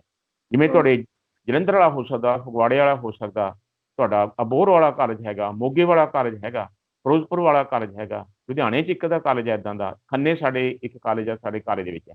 ਉਹ ਇੰਸਟੀਟਿਊਸ਼ਨ ਤਾਂ ਦੂਜੀਆਂ ਦੇ ਡਿਪਾਰਟਮੈਂਟ ਬਣ ਜਾਣਗੇ ਮੰਨ ਲਓ, ਪਰ ਜਿਹੜੇ ਬਾਕੀ 200 ਕਾਲਜ ਹੈ ਉਹ ਉੱਥੇ ਇੱਕ ਇਨਫਰਾਸਟ੍ਰਕਚਰ ਬਣੀ ਹੋਈ ਹੈ, ਉੱਥੇ ਤਕਰੀਬਨ 2-3 ਹਜ਼ਾਰ ਉੱਥੇ ਟੀਚਰ ਪੜ੍ਹਾਉਂਦਾ, ਨਾਨ ਟੀਚਿੰਗ ਉੱਥੇ ਕੰਮ ਕਰਦਾ, 23,680 ਉੱਥੇ ਵਿਦਿਆਰਥੀਆਂ ਦੀਆਂ ਸੀਟਾਂ ਨੇ ਜਿਹੜੀਆਂ 23,000 ਬੱਚੇ ਉੱਥੇ ਉੱਥੋਂ ਕਰਦੇ ਨੇ। ਤੇ ਵਾਟ ਇਜ਼ ਦੇਅਰ ਫੇਟ, ਉਹ ਕਿੱਧਰ ਲੈ ਕੇ ਜਾਣੇ ਨੇ ਆਪਾਂ? ਤਾਂ ਨੀਤੀ ਇਸ ਗੱਲ ਦਾ ਕੋਈ ਜਵਾਬ ਨਹੀਂ ਦਿੰਦੀ, ਸਿਰਫ ਉਹਨਾਂ ਨੂੰ ਫਰਮਾਨ ਦਿੱਤਾ ਗਾ ਕਿ ਜਾਂ ਤੁਸੀਂ ਮਲਟੀ ਡਿਸਪਲਿਨਰੀ ਬਣ ਜਾਓ ਤੇ ਜਾਂ ਤੁਸੀਂ ਆਪਣੇ ਆਪ ਨੂੰ ਬੰਦ ਕਰ ਲਓ, ਜਾਂ ਤੁਸੀਂ ਕਿਸੇ ਨਾਲ ਜੁੜ ਜਾਓ। ਉਹ ਜੁੜ ਕਿਹਦੇ ਨਾਲ ਜਾਓ ਮੈਨੂੰ ਨਹੀਂ ਪਤਾ, ਕਿਹਦੇ ਨਾਲ ਜੁੜ ਜਾਓ। ਮੈਂ ਏ ਮੈਨੇਜਮੈਂਟ ਦਾ ਕਾਲਜ ਹੋ, ਤੁਸੀਂ ਬੀ ਮੈਨੇਜਮੈਂਟ ਦੇ ਕਾਲਜ ਹੋ, ਆਪਣਾ ਫਰਕ ਵੀ 15-20 ਕਿਲੋਮੀਟਰ ਦਾ, ਤੇ ਮੈਂ ਜੁੜ ਕਿਹਦੇ ਨਾਲ ਜਾਵਾਂ? ਕਿਹਦੇ ਨਾਲ ਮੈਂ ਕਿਹਦੇ ਨਾਲ ਜੁੜ ਜਾਵਾਂ? ਕਿਹਦੇ ਨਾਲ ਮੈਂ ਕਲਸਟਰ ਵਿੱਚ ਸ਼ਾਮਲ ਹੋਵਾਂ? ਸੋ ਮੈਨੂੰ ਕਈ ਵਾਰੀ ਇਹ ਲੱਗਦਾ ਹੁੰਦਾ ਕਿ ਜਿਸ ਤਰ੍ਹਾਂ ਨਾ ਵੀ ਆਪਾਂ ਦੂਰ ਬੈਠ ਕੇ ਹਵਾਈ ਕਿਰੇ ਕਰਦੇ ਹਾਂ, ਸ਼ਾਇਦ ਆਪਣਾ ਕੋਈ ਡਾਟਾ ਨਹੀਂ ਹੈ। ਕੋਈ ਐਜੂਕੇਸ਼ਨ ਇੰਸਟੀਟਿਊਸ਼ਨ ਬੜੇ ਸਟੈਂਡਰਡ ਦੀ ਆ ਇਲਾਕੇ ਵਿੱਚ, ਕੋਈ ਬਹੁਤ ਲੋ ਲੈਵਲ ਦੀ, ਉਹ ਉਹਨੂੰ ਕਿਉਂ ਨਾਲ ਬੁਲਾਏਗਾ? ਹਾਂ, ਉਹ ਕਿਉਂ ਨਾਮ ਲੈ? ਨਾਲੇ ਇੱਕ ਕਾਲਜ ਤਾਂ ਤੁਸੀਂ ਖੋਲਿਆ, ਦੂਜਾ ਕਾਲਜ ਮੈਂ ਖੋਲਿਆ ਹੋਇਆ, ਮੈਂ ਤੁਹਾਡੀ ਜ਼ਿੰਮੇਵਾਰੀ ਕਿਉਂ ਲਵਾਂਗਾ? ਤੁਸੀਂ ਮੇਰੀ ਜ਼ਿੰਮੇਵਾਰੀ ਕਿਉਂ ਲਓਗੇ? ਔਰ ਮੈਂ ਆਪਣੀ ਜ਼ਮੀਨ ਲਾਈ ਹੋਈ ਹੈ, ਮੇਰੇ ਆਪਣੇ ਸਟਾਫ ਰੱਖਿਆ ਹੈ, ਮੇਰੀ ਆਪਣੀ ਬਿਲਡਿੰਗ ਬਣੀ ਹੈ, ਮੇਰੀ ਆਪਣੀ ਲੈਬੋਰਟਰੀ ਬਣੀ ਹੈ, ਮੈਂ ਉੱਥੇ ਖਰਚਾ ਵੀ ਕੀਤਾ ਹੋਇਆ ਉੱਥੇ ਆਪਣਾ, ਤੇ ਮੈਂ ਕਿਵੇਂ ਤੁਹਾਡੇ ਹਵਾਲੇ ਕਰੂੰਗਾ ਉਹ ਵੀ ਤੁਸੀਂ ਮੇਰੀ ਨੂੰ ਚਲਾ ਲਓ ਜਾਂ ਮੈਂ ਤੁਹਾਡੇ ਨਾਲ ਲੈ ਲਾਂ? ਬਿਲਕੁਲ ਠੀਕ ਹੈ। ਸੋ ਇਸ ਤਰ੍ਹਾਂ ਇੱਕ ਤਾਂ ਇਹ ਪਹਿਲੂ ਹੈ ਕਿ ਇਹਦੇ ਨਾਲ ਜਿਹੜੀਆਂ ਆਪਣੀਆਂ ਸਿੰਗਲ ਡਿਸਪਲਿਨ ਵਾਲੀਆਂ ਸਟੈਂਡ ਅਲੋਨ ਇੰਸਟੀਟਿਊਸ਼ਨਸ ਨੇ, ਉਹਨਾਂ ਨੂੰ ਸੀਰੀਅਸ ਥ੍ਰੈਟ ਹੈ ਕਿ ਉਹ ਬੰਦ ਹੋ ਜਾਣਗੀਆਂ ਇਸ ਦੌਰ ਜਿਹਨੂੰ ਆਪਾਂ ਲਾਗੂ ਕਰਦੇ ਹਾਂ। ਜੇ ਪੰਜਾਬ ਸਰਕਾਰ ਇਸ ਤੇ ਕੋਈ ਸਟੈਂਡ ਨਹੀਂ ਲੈਂਦੀ ਜਾਂ ਰਜਿਸਟਰ ਨਹੀਂ ਕਰਦੀ, ਸ਼ਾਇਦ ਉਹੋ ਜਿਹਾ ਕੁਛ ਨਾ ਕਰਨਾ ਪੈ ਜੇ ਜੇ ਆਪਾਂ ਕਿਸਾਨੀ ਬਿੱਲਾਂ ਤੇ ਹੁਣ ਆਪਾਂ ਪੰਜਾਬ ਸਰਕਾਰ ਨੇ ਆਪਣੇ ਆਪ ਨੂੰ ਕੀਤਾ ਗਾ। ਤੇ ਦੂਸਰੀ ਗੱਲ, ਮੈਂ ਤੁਹਾਡੇ ਇੱਕ ਟੈਕਨੀਕਲ ਵੀ ਯਾਰ ਮੈਂ ਤੁਹਾਡੇ ਨਾਲ ਡਿਸਕਸ ਕਰਨਾ ਚਾਹੁੰਦਾ, ਤੁਸੀਂ ਇਹਨੇ ਅਵੇਅਰ ਆਦਮੀ ਹੋ ਕਿ ਜਿਹੜਾ ਹੁਣ ਯੁੱਗ ਹੈ, ਹੁਣ ਤਾਂ ਯੁੱਗ ਹੈਗਾ ਸਪੈਸ਼ਲਾਈਜੇਸ਼ਨ ਦਾ। ਹੁਣ ਆਪਾਂ ਜੇ ਮੈਡੀਕਲ ਕਾਲਜ ਵੀ ਹੈ, ਆਪਾਂ ਅੱਗੇ ਕਹਿੰਦੇ ਸੀ ਸਰਜਨ ਪੈਦਾ ਕਰਦਾ, ਹੁਣ ਸ਼ਬਦ ਸਰਜਨ ਨਹੀਂ ਹੈ, ਕੋਈ ਹਾਰਟ ਸਰਜਨ ਹੈ, ਕੋਈ ਬ੍ਰੇਨ ਸਰਜਨ ਹੈ, ਕੋਈ ਕਿਡਨੀ ਦਾ ਸਰਜਨ ਹੈ, ਕੋਈ ਗੈਸਟਰੋ ਦਾ ਸਰਜਨ ਹੈਗਾ, ਸੁਪਰ ਸਪੈਸ਼ਲਿਟੀ ਹੈ। ਤੇ ਇਸੇ ਤਰ੍ਹਾਂ ਹੀ ਕੋਈ ਨਾ ਕੋਈ ਈਵਨ ਹਾਰਟ ਦੇ ਵਿੱਚ ਮੈਂ ਦੇਖ ਰਿਹਾ ਸੀ 12-14 ਕਿਸਮ ਦੇ ਸਰਜਨ ਨੇ ਹਾਰਟ ਸਰਜਰੀ ਬਾਰੇ, ਕੋਈ ਓਪਨ ਹਾਰਟ ਸਰਜਰੀ ਵਾਲਾ, ਕੋਈ ਵੈਲਵ ਬਦਲਣ ਵਾਲਾ, ਕੋਈ ਸਟੈਂਟ ਪਾਉਣ ਵਾਲਾ ਹੈਗਾ, ਕੋਈ ਪੇਸ ਮੇਕਰ ਲਾਉਣ ਵਾਲਾ ਹੈਗਾ। ਤੋ ਇਸ ਤਰ੍ਹਾਂ ਦੀ ਵੱਡੇ ਪੱਧਰ ਤੇ ਸਪੈਸ਼ਲਾਈਜੇਸ਼ਨ ਇੰਜੀਨੀਅਰਿੰਗ ਵਿੱਚ ਵੀ ਹੋਈ ਹੈ ਤੇ ਵੱਡੇ ਪੱਧਰ ਤੇ ਸਪੈਸ਼ਲਾਈਜੇਸ਼ਨ ਆਪਣੇ ਮੈਡੀਕਲ ਐਜੂਕੇਸ਼ਨ ਵੀ ਹੋਈ ਹੈ ਤੇ ਹੋਰ ਵੀ। ਤੇ ਆਪਾਂ ਕਹਿੰਦੇ ਆ ਵੀ ਇਹ ਸਾਰੇ ਕਾਸੇ ਨੂੰ ਦਾਲ ਖਿਚੜੀ ਛੋਲੇ ਦਲੀਆ ਸਾਰਾ ਇਕੱਠਾ ਜਿਹਾ ਕਰਕੇ ਕੁਛ ਕਰ ਲਓ ਇਸ ਨੂੰ। ਮੈਨੂੰ ਨਹੀਂ ਲੱਗਦਾ ਕਿ ਇਹਦੇ 'ਚ ਅਸੀਂ ਕਿਹੜੀ ਪ੍ਰਾਪਤੀ ਅਸੀਂ ਕਰਨਾ ਚਾਹੁੰਦੇ ਹਾਂ, ਜਾਂ ਜਿਹੜੀਆਂ ਪੁਰਾਣੀਆਂ ਇੰਸਟੀਟਿਊਸ਼ਨ ਨੂੰ ਉਖਾੜ ਕੇ ਜਾਂ ਉਹਨਾਂ ਨੂੰ ਇਸ ਤਰ੍ਹਾਂ ਮਜਬੂਰ ਕਰਕੇ ਵੀ ਕਿਹੜੀਆਂ ਅਸੀਂ ਪ੍ਰਾਪਤੀਆਂ ਕਰਨਾ ਚਾਹੁੰਦੇ ਹਾਂ।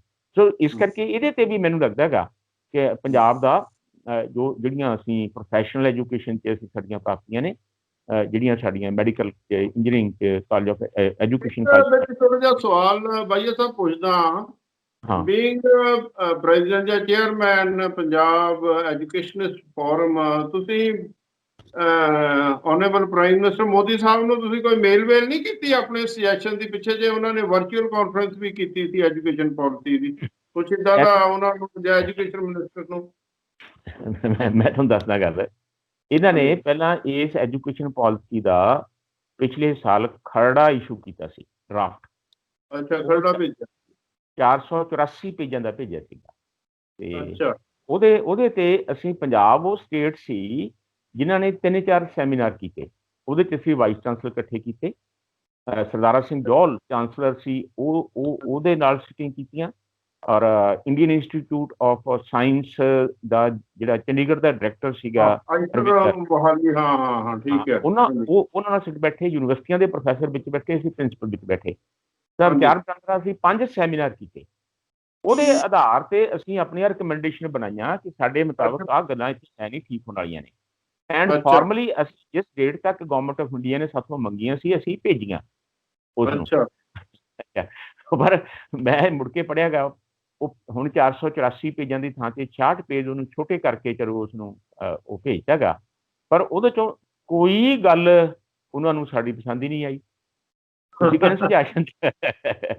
ਕਹਿੰਦੇ ਸੁਜੈਸ਼ਨ ਦਿਓ ਤਾਂ ਉਹ ਜਿੰਨੇ ਮੰਗਣੇ ਦਾ ਕੀ ਫਾਇਦਾ ਜੇ ਮੰਨਣੀ ਨਹੀਂ ਹੈਗੀ ਹੈ ਨਾ। ਉਹਨਾਂ 'ਚ ਕੋਈ ਆਹ ਸਾਰੀਆਂ ਗੱਲਾਂ ਜਿਹੜੀਆਂ ਮੈਂ ਤੁਹਾਡੇ ਨਾਲ ਕਰ ਰਿਹਾ ਗਾ, ਅੱਛਾ ਜੀ, ਭੇਜੀਆਂ ਇਹ ਸੀ। ਵੀ ਤੇ ਸਕੂਲ ਐਜੂਕੇਸ਼ਨ ਦੇ ਪ੍ਰਸੰਗ ਵਿੱਚ ਵੀ ਅਸੀਂ ਕਾਫੀ ਗੱਲਾਂ ਉਹਨਾਂ ਨੂੰ ਭੇਜੀਆਂ, ਔਰ ਸਰਦਾਰਾ ਸਿੰਘ ਜੌਹਲ ਹੋਰਾਂ ਦੇ ਸਿਗਨੇਚਰ ਥੱਲੇ ਭੇਜੀਆਂ, ਜਿਹੜਾ ਕਿ ਉਹਨਾਂ ਦਾ ਚਾਂਸਲਰ ਹੈ ਆਪਣੇ ਬਠਿੰਡੇ ਸੈਂਟਰਲ ਯੂਨੀਵਰਸਿਟੀ ਦਾ। ਉਹਨਾਂ ਦੀ ਸੈਂਟਰਲ ਯੂਨੀਵਰਸਿਟੀ ਦਾ ਚਾਂਸਲਰ ਸੀ। ਹਾਂਜੀ ਹਾਂ, ਹਾਂਜੀ। ਉਹਨਾਂ ਵੱਲੋਂ ਭੇਜੀਆਂ ਅਸੀਂ ਫਾਰਵਰਡਿੰਗ ਲੈਟਰ ਲਾ ਕੇ, ਤੇ ਅਸੀਂ ਆਪਣੇ ਵੱਲੋਂ ਪੰਜਾਬ ਸਰਕਾਰ ਨੂੰ, ਤ੍ਰਿਪਤ ਬਾਜਵਾ ਨੂੰ ਵੀ ਭੇਜੀਆਂ, ਸੀਐਮ ਨੂੰ ਵੀ ਭੇਜੀਆਂ, ਕਿ ਤੁਸੀਂ ਵੀ ਉੱਪਰ ਭੇਜ ਭੂਜ ਕੇ ਦੇਖ ਲਓ ਜੇ ਥੋੜੀ ਸੁਣਸਾਨ ਲੈਣ ਤਾਂ।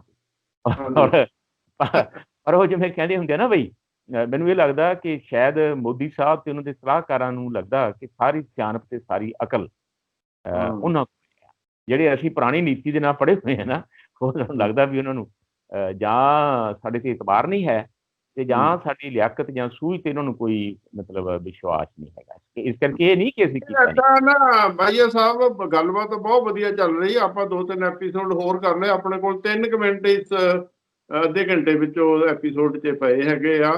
ਇਸ ਹਾਂ। ਐਪੀਸੋਡ 'ਤੇ ਤੁਸੀਂ ਮਤਲਬ ਫਿਲਹਾਲ ਕੋਈ ਕਿਹੜੀ ਸੁਜੈਸ਼ਨ ਗਵਰਨਮੈਂਟ ਦੇ ਨੋਟਿਸ 'ਤੇ ਕੋਈ, ਜਾਂ ਅਰਜੈਂਟਲੀ ਜੀ ਕਰਨਾ ਚਾਹੁੰਦੇ? ਇੱਦਾਂ ਨਾ ਹੋਵੇ ਕੋਈ ਸਟੈਂਡ ਆਫ ਹੋ ਜਾਵੇ ਕਿਸਾਨ ਬਿੱਲਾਂ ਵਾਂਗੂ ਮੁੜ ਕੇ, ਜਦੋਂ ਇਹ ਇੰਪਲੀਮੈਂਸ਼ਨ ਸਟੇਜ ਤੇ ਇਹ ਐਜੂਕੇਸ਼ਨ ਦੇ ਮਸਲੇ ਵਿੱਚ ਪਤਾ ਲੱਗਾ ਕਿਸਾਨੀ ਦਾ ਮਸਲਾ ਵੀ ਅਜੇ ਵਿੱਚ ਆ, ਫਿਰ ਜਿਹੜੇ ਐਜੂਕੇਸ਼ਨ ਇੰਸਟੀਟਿਊਸ਼ਨ ਵਾਲੇ ਉਹ ਆਪਣਾ ਫਿਰ ਐਜੂਕੇਸ਼ਨ ਸ਼ੁਰੂ ਕਰਦੇ। ਉਹ ਕੋਈ 2-4 ਗੱਲਾਂ ਸਾਡੇ ਦਰਸ਼ਕਾਂ ਨੂੰ ਜ਼ਰੂਰ ਦੱਸ ਦਿਓ। ਅਸੀਂ ਇਸ ਕਰਕੇ ਫੇਰ ਚਾਹੁੰਦੇ ਹਾਂ ਇਹ ਗੱਲ, ਕਿ ਇੱਕ ਤਾਂ ਜਿਹੜੀ ਇਹ ਸਿੱਖਿਆ ਹੈ ਕੰਕਰੈਂਟ ਲਿਸਟ ਤੇ ਹੈ ਵੀ।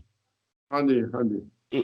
ਇਹ ਇਸ ਕਰਕੇ ਸਟੇਟ ਸਰਕਾਰਾਂ ਨੂੰ ਆਪਣੀ ਰਾਏ ਦੇਣੀ ਚਾਹੀਦੀ ਆ, ਆਪਣੀ ਜ਼ਮੀਨੀ ਹਾਲਾਤ ਦੇਖ ਕੇ, ਤੇ ਸਟੇਟ ਗਵਰਨਮੈਂਟਾਂ ਨੂੰ ਕਹਿਣਾ ਚਾਹੀਦਾ ਹੈ ਕਿ ਆਹ ਚੀਜ਼ਾਂ ਅਸੀਂ ਲਾਗੂ ਕਰਾਂਗੇ, ਇਹਨਾਂ ਤੇ ਅਸੀਂ ਮੁੜ ਕੇ ਵਿਚਾਰਾਂਗੇ ਮਤਲਬ ਇਸ ਨੂੰ।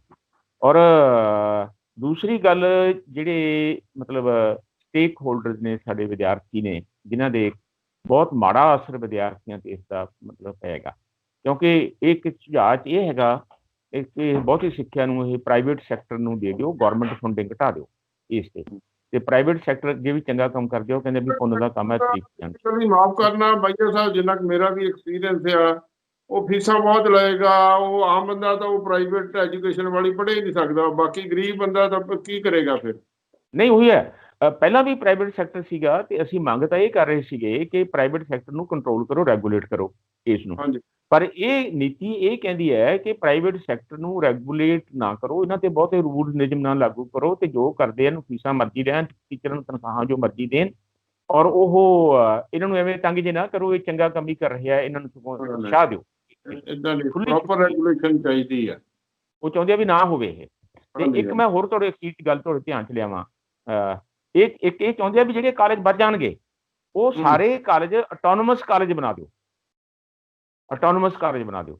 ਆਟੋਨੋਮਸ ਕਾਲਜ ਦਾ ਮਤਲਬ ਹੈ ਕਿ ਉਹਨਾਂ ਤੇ ਕੋਈ ਯੂਨੀਵਰਸਿਟੀ ਰੂਲਸ ਲਾਗੂ ਨਾ ਹੋਣ, ਸਰਕਾਰ ਦੇ ਰੂਲਸ ਲਾਗੂ ਨਾ ਹੋਣ, ਔਰ ਨਾਲ ਹੀ ਉਹ ਆਪਣੀਆਂ ਡਿਗਰੀਆਂ ਵੀ ਆਪ ਦੇ ਦਿਆ ਕਰਨ। ਉਹ ਡਿਗਰੀਆਂ ਕੋਈ ਯੂਨੀਵਰਸਿਟੀਆਂ ਤੋਂ ਨਾ ਡਿਗਰੀਆਂ ਦੇ। ਫਿਰ ਉਹਨਾਂ ਦੀ ਮੈਂ ਡਿਗਰੀ ਚੁੱਕ ਕੇ ਕਰੂੰਗਾ ਬਾਹਰ, ਮੈਨੂੰ ਕਿਸੇ ਨੇ ਇੱਕ ਧੇਲੇ ਦੀ ਵੈਲਿਊ ਨਹੀਂ ਦੇਣੀ, ਉਹਦੀ ਕੀ ਵੈਲਿਊ? ਕੋਈ ਵੈਲਿਊ ਨਹੀਂ। ਤੇ ਉਹ ਇਹਨਾਂ ਇੰਸਟੀਟਿਊਸ਼ਨਸ ਨੂੰ ਡਿਗਰੀ ਗ੍ਰਾਂਟਿੰਗ ਆਟੋਨੋਮਸ ਕਾਲਜਸ ਬਣਾਉਣਾ ਚਾਹੁੰਦੇ ਆ, ਤੇ ਜਿਹਦੇ ਨਾਲ ਇਸ ਕਰਕੇ ਜਿਹੜੇ ਬਚ ਵੀ ਜਾਣਗੇ, ਉਹਨਾਂ ਦੀਆਂ ਡਿਗਰੀਆਂ ਦਾ ਮੁੱਲ ਕੋਈ ਨਹੀਂ ਹੋਏਗਾ। ਨਿਆਣੇ ਤੁਰੇ ਫਿਰਨਗੇ ਇੱਥੇ ਡਿਗਰੀਆਂ ਚੱਕੀ, ਕਾਗਜ਼ ਜੇ ਉਹਨਾਂ ਨੂੰ ਫੜੀ ਤੇ ਕੋਈ ਮੁੱਲ ਨਹੀਂ ਹੋਏਗਾ। ਸੋ ਤੁਹਾਡੇ ਨੌਲੇਜ ਵਿੱਚ ਹੋਣਾ, ਮਾਫ ਕਰਨਾ, ਯੂਨੀਵਰਸਿਟੀਆਂ ਤੇ ਬੜੀਆਂ ਇੱਥੇ ਪ੍ਰਾਈਵੇਟ, ਹੁਣ ਮੈਂ ਨਾਂ ਕਿਹਦੇ ਲਹਾਂ, ਇਹਨਾਂ ਦੀ ਡਿਗਰੀ ਚੁੱਕੀ ਫਿਰਦੇ ਆ। ਇੰਜੀਨੀਅਰ ਵੀ ਕੋਈ 5000 ਤੇ ਨਹੀਂ ਰੱਖਦਾ ਹੈਗਾ, ਤੁਹਾਨੂੰ ਪਤਾ ਹੀ ਆ। ਜਿਹੜੀਆਂ ਇਹ ਯੂਨੀਵਰਸਿਟੀਆਂ ਜਿਹੜੀਆਂ ਪ੍ਰੈਜ਼ੈਂਟ ਹੈਗੀਆਂ। ਤੁਸੀਂ ਠੀਕ ਕਹਿ ਰਹੇ ਹੋ। ਮੈਨੂੰ ਲਾਸਟ ਗੱਲ ਦੱਸਿਓ ਹੋਰ, ਜਿਵੇਂ ਐਜੂਕੇਸ਼ਨ ਦੇ ਸਿਸਟਮ ਵਿੱਚ ਕੋਈ ਗਵਰਨਮੈਂਟ ਸਕੂਲ ਆ, ਕੋਈ ਮਾਡਲ ਸਕੂਲ ਆ, ਕੋਈ ਪ੍ਰਾਈਵੇਟ ਸਕੂਲ ਆ, ਪਿੱਛੇ ਇਹਨਾਂ ਨੇ ਮੈਰੀਟੋਰੀਅਸ ਸਕੂਲ ਖੋਲ੍ਹੇ ਹੈਗੇ ਪੰਜਾਬ ਗਵਰਨਮੈਂਟ ਨੇ, ਇਹ ਸਾਰਾ ਇੰਫਰਾਸਟਰਕਚਰ ਕਾਲਜਾਂ ਦਾ ਇੱਦਾਂ ਇਹ ਰੱਖ ਲੈਣ। ਜੋ ਕੁਛ ਇਹ ਮੋਦੀ ਸਰਕਾਰ ਕਰਨਾ ਚਾਹੁੰਦੀ, ਇਹ ਨਵੇਂ ਸਿਰੋਂ ਆਲਟਰਨੇਟਿਵ ਕਰੀ ਜਾਣ, ਉਹਦੇ ਵਿੱਚ ਇਹਨਾਂ ਨੂੰ ਕੀ ਇਤਰਾਜ਼? ਇੱਦਾਂ ਨਹੀਂ ਪੋਸੀਬਲ ਹੋ ਸਕਦਾ। ਇਹ ਨਹੀਂ ਹੈ। ਇਹ ਬਈ ਜੇ ਮਜ਼ਾਕ ਨਾ ਕਹਾ ਨਾ, ਇਹਨਾਂ ਨੂੰ ਬਣੀ ਹੋਈ ਚੀਜ਼ ਨੂੰ ਢਾਉਣ ਦਾ ਬਹੁਤ ਸ਼ੌਕ ਹੈ। ਬਹੁਤ ਚੀਜ਼ਾਂ ਤੁਹਾਨੂੰ ਪਤਾ ਢਾਹ ਕੇ ਬਣਾਉਣਾ ਚਾਹੁੰਦੇ ਨੇ। ਇਹਨਾਂ ਨੂੰ ਨਹੀਂ ਲੱਗਦਾ ਸ਼ਾਇਦ ਕਿ ਜੋ ਅਸੀਂ ਸਾਡੀ ਵਿਚਾਰ ਹੈ ਜਾਂ ਸਾਡੀ ਸੋਚ ਹੈ, ਸਾਡਾ ਏਜੰਡਾ, ਉਹ ਤਾਂ ਲਾਗੂ ਹੋ ਸਕਦਾ ਪਹਿਲਾਂ ਜੋ ਚੀਜ਼ਾਂ ਬਣੀਆਂ ਹੋਈਆਂ ਉਹ ਉਖਾੜੀਆਂ ਜਾਣ। ਮੈਨੂੰ ਇਸ ਕਰਕੇ ਮੈਨੂੰ ਇਹ ਲੱਗਦਾ ਗਾ, ਕਿਉਂਕਿ ਜੇ ਇਸ ਨੂੰ ਬਹੁਤ ਵਿਚਾਰ ਵਟਾਂਦਰੇ ਦੀ ਲੋੜ ਸੀ ਕਿ ਇਸ ਨੀਤੀ ਨੂੰ ਆਪਾਂ ਕਿਹੜੀਆਂ ਗੱਲਾਂ ਠੀਕ ਹੈ, ਕਿਹੜੀਆਂ ਲਾਗੂ ਕਰਨੀਆਂ, ਕਿਹੜੀਆਂ ਨਹੀਂ ਕਰਨੀਆਂ। ਪਰ ਮੈਨੂੰ ਲੱਗਦਾ ਨਹੀਂ ਹੈ ਕਿ ਇਸ ਤਰ੍ਹਾਂ ਦੀ ਚਰਚਾ ਕੋਈ ਹਿੰਦੁਸਤਾਨ ਦੀ ਸਰਕਾਰ, ਜੇ ਉਹ ਸੂਬਾ ਸਰਕਾਰਾਂ ਨਾਲ ਨਹੀਂ ਖੋਲ ਰਹੀ, ਤਾਂ ਉਹਨਾਂ ਨੇ ਅਧਿਆਪਕਾਂ ਨਾਲ, ਲੋਕਾਂ ਨਾਲ, ਵਿਦਿਆਰਥੀਆਂ ਨਾਲ ਕੀ ਮਤਲਬ ਖੋਲ੍ਹਣੀ ਹੈ।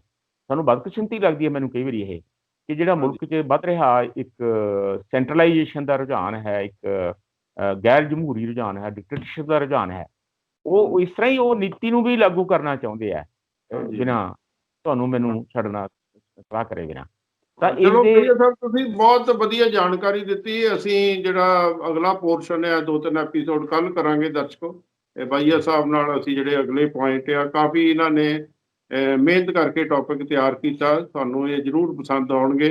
ਬਾਈਆ ਸਾਹਿਬ ਤੁਸੀਂ ਆਨਲਾਈਨ ਸਾਡੇ ਨਾਲ ਜੁੜੇ, ਬਹੁਤ ਬਹੁਤ ਮਿਹਰਬਾਨੀ, ਧੰਨਵਾਦ। ਫਿਰ ਅਸੀਂ ਕੱਲ ਫਿਰ ਅਗਲਾ ਐਪੀਸੋਡ ਰਿਕਾਰਡ ਕਰਾਂਗੇ। ਬਹੁਤ ਬਹੁਤ ਮਿਹਰਬਾਨੀ, ਧੰਨਵਾਦ। ਬਹੁਤ ਵਧੀਆ ਤੁਸੀਂ ਤਿਆਰੀ ਕੀਤੀ। Thank you very much. ਬੜੀ ਮਿਹਰਬਾਨੀ, ਬਹੁਤ ਸ਼ੁਕਰੀਆ। Thank you.